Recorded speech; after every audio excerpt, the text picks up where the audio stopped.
Hello everyone, in this video I want to analyze a malicious document that I found on VirusTotal. It's an HTA document, which is basically an HTML document.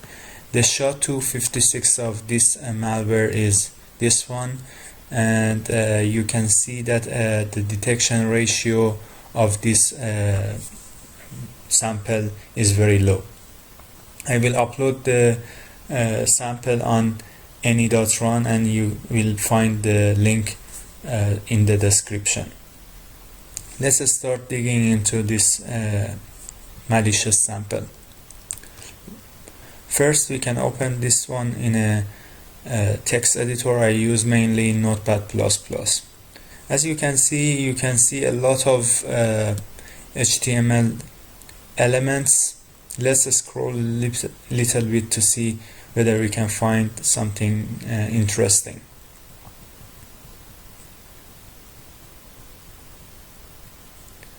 Okay, the first element in the body is a script block and contains JavaScript.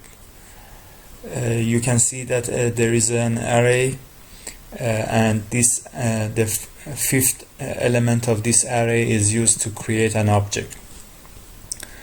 The easiest way to see what's there, this is in hexadecimal notation. To see it easier, we can use Python. Because the way that we can define array in JavaScript and Python is same, and automatically in Python hex string will be converted to a string. So let's open IDLE.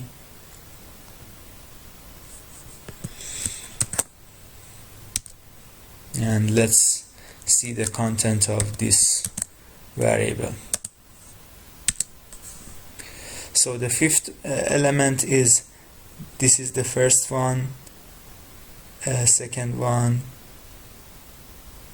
third, fourth. This is the fourth one. So basically it creates an object from shell.application.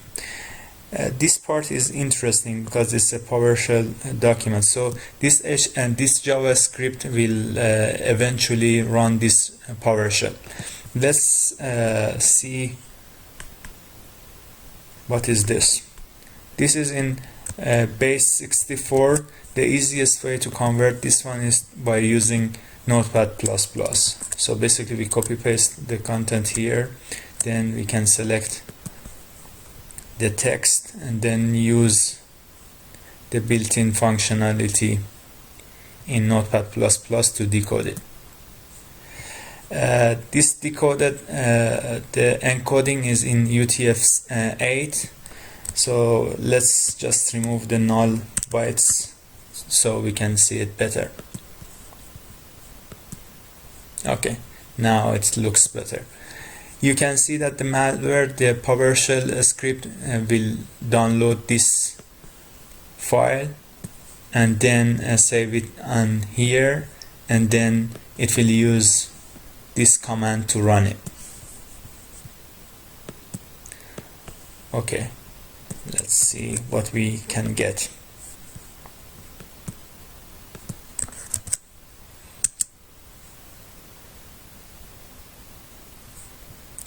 Okay, let's save this one.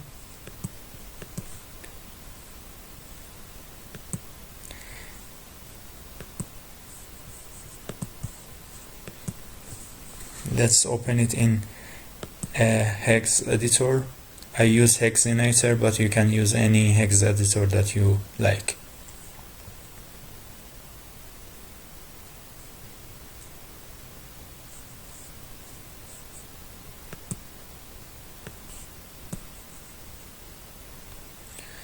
Okay, this is a P file, so it's an executable file, and based on my previous analysis it's a .NET PE. We can use ILSpy to decompile this instance.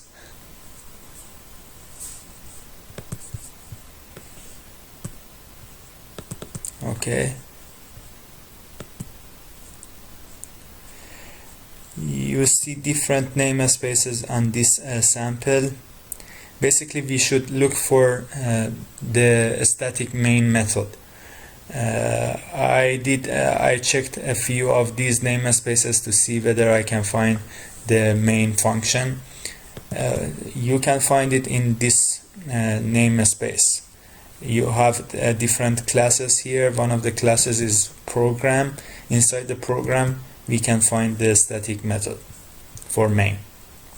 This is the entry point of this application. So basically, when we launch this application, this main function will be called.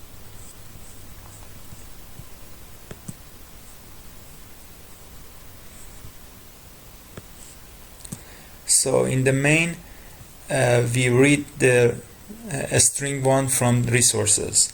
You can find the resources here. So basically, we can open this one to see the resources. As you can see, there is only one resource, and the name is string 1, and you see some cryptic string value. Let's go back to the main. So we read this one, and then we use a method which called Vernam Decrypt from class 1, and we pass the string and also this code.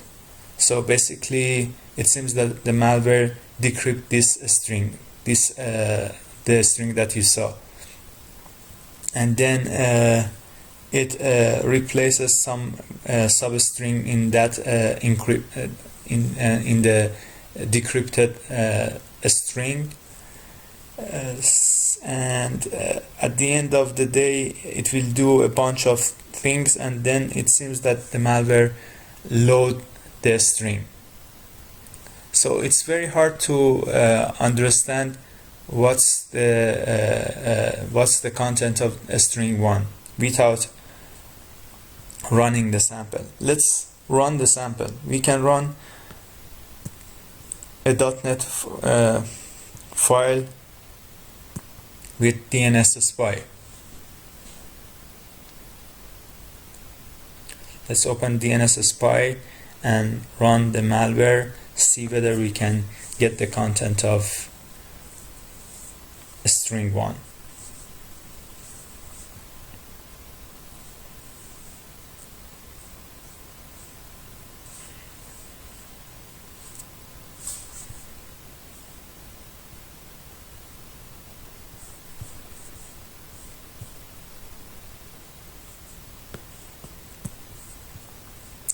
Okay, let's open it.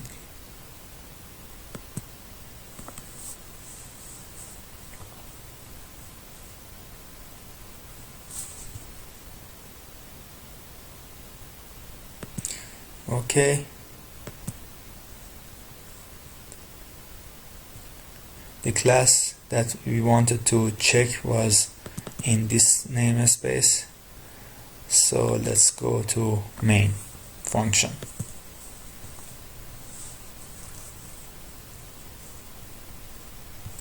We can put a breakpoint here, and let's start running this sample.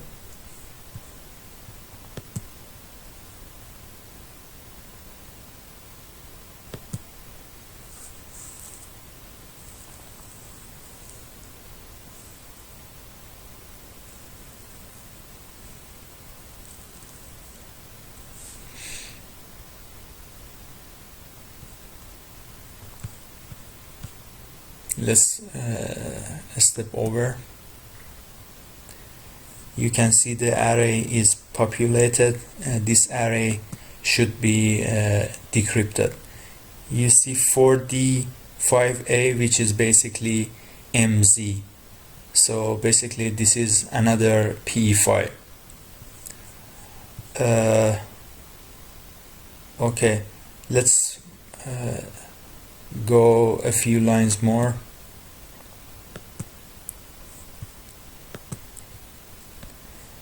we see that the name is load,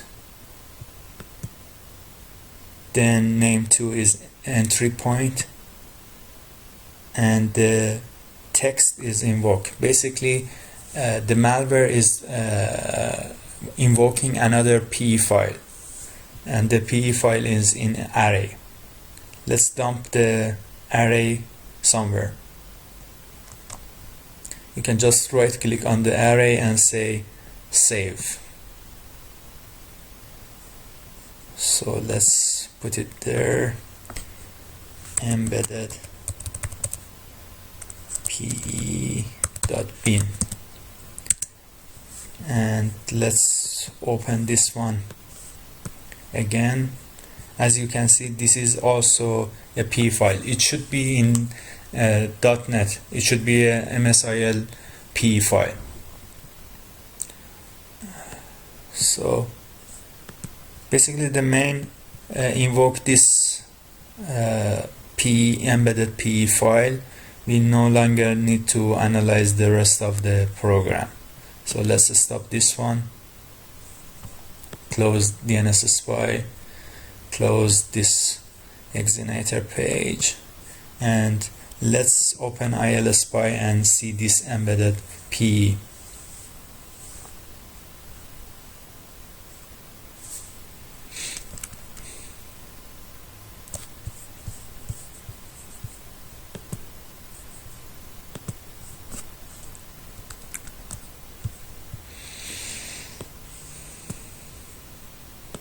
Okay, this is also a .NET PE file. Let's find the main function. The main function is in program class.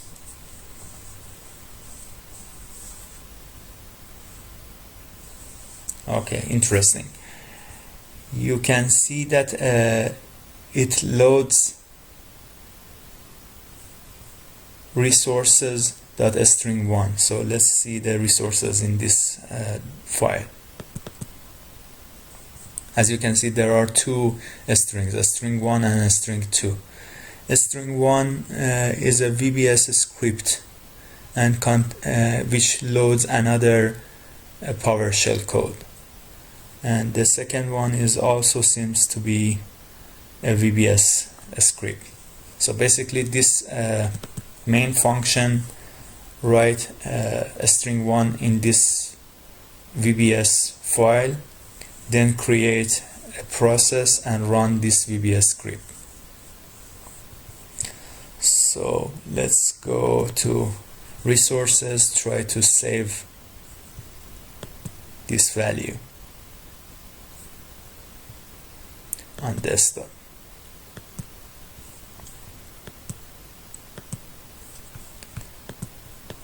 Okay, let's open it with Notepad++. This is the string that we are interested in. Again, we can use the plugins in Notepad++ to decrypt, to decode this part. It's in base 64. And again, we need to remove the null bytes. Let's remove them. As you can see, this PowerShell script code is basically downloading another file and then run it. Let's get this one with PowerShell, because if we try to get this file via Firefox cannot download it and say that this is a corrupted image file. Okay, so the easiest way to download this file is to go to PowerShell and then use wget to download the file. We can first go to desktop and then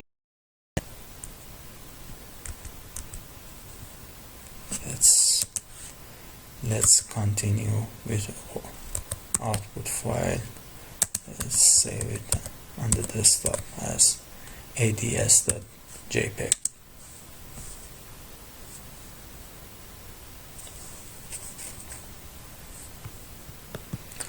Okay, now we can open it in Hexinator.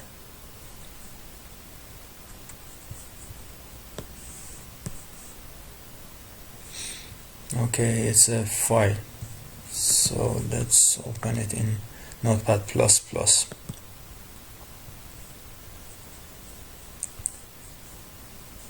It's a giant array, and then we can see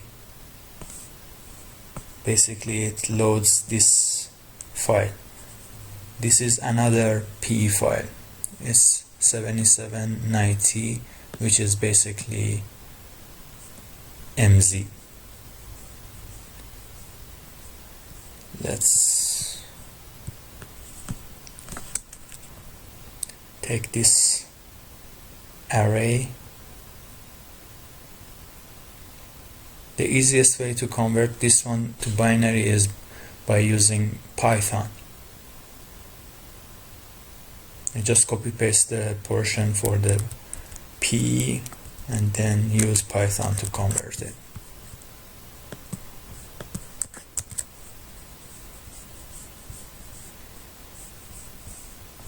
Let's save this one as ADS JPEG embedded PE.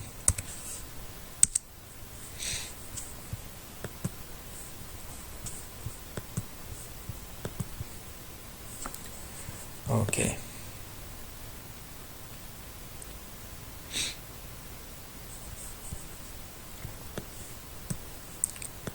First we need to read the content of this file, embedded ADS JPEG embedded PE file. Content is equal to open R, and we can get the path by clicking shortcut and right click. Copy path, and then we just want to read the content. So now we have the content that we want. Let's check a little bit. Okay, now we need to get the elements, segments. Okay, we can just use a split with comma.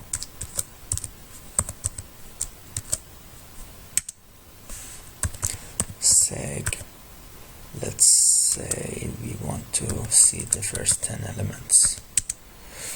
Okay, we need to convert the strings to integers. We can easily use int function, and then for x in segs. Okay, let's check once more, and then we need to convert this one to byte array. Byte data is byte array, and we can just pass this to byte array. Then we need to write this one. Let's use the same path, but we can just change this one as output, and we need to write it in binary mode, and we can just pass the byte array. Okay, here we go. We got the payload. Again, we can use ilspy to open the dumped file. Okay, another MSIL PE file. Let's find the program. That's here. Okay, and then we can see the static main function. The static main function, as you can see, is running client.run. Let's find the client. It has many methods. It runs run, then create a thread which runs this method. Okay, what we have this one. It creates a socket. The socket connects to this host and this port. Let's see the config. Okay, now we reached to the goal of this analysis. We found the C2. Okay, hope that you enjoyed watching this analysis.